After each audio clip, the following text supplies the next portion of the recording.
Ils sont 8 nouveaux diacres ordonnés samedi dans la cathédrale de Strasbourg.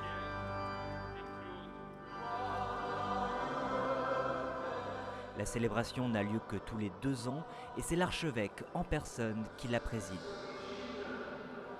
Dans la nef, une foule composée de fidèles, mais aussi de proches et des épouses, car contrairement aux prêtres, les diacres ont le droit d'être mariés.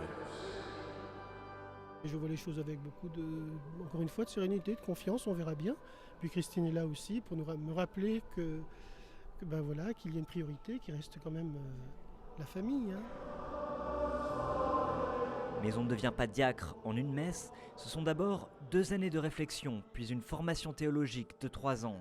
Pour cela, il faut être baptisé, pratiquant et âgé d'au moins 35 ans.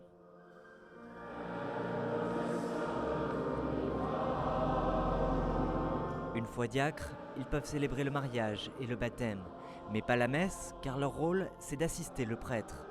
Pour cela, ils reçoivent l'étole, qui symbolise leur engagement, mais ils n'abandonnent pas pour autant la vie laïque.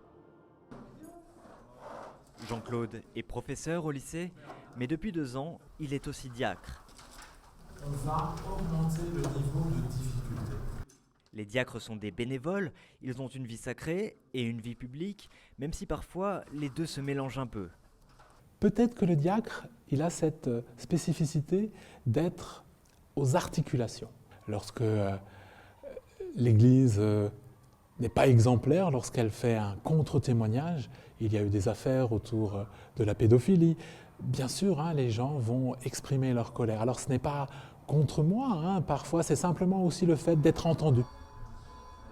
Changement de décor et de costume, le soir, avant de rentrer, Jean-Claude fait un détour par l'église. Il enfile son aube pour assister le prêtre dans la messe. Seigneur, nous te prions. Il y a en France 2600 diacres, un nombre qui reste constant, contrairement à celui des prêtres. Depuis mai 2016, l'Église réfléchit à ouvrir la fonction aux femmes.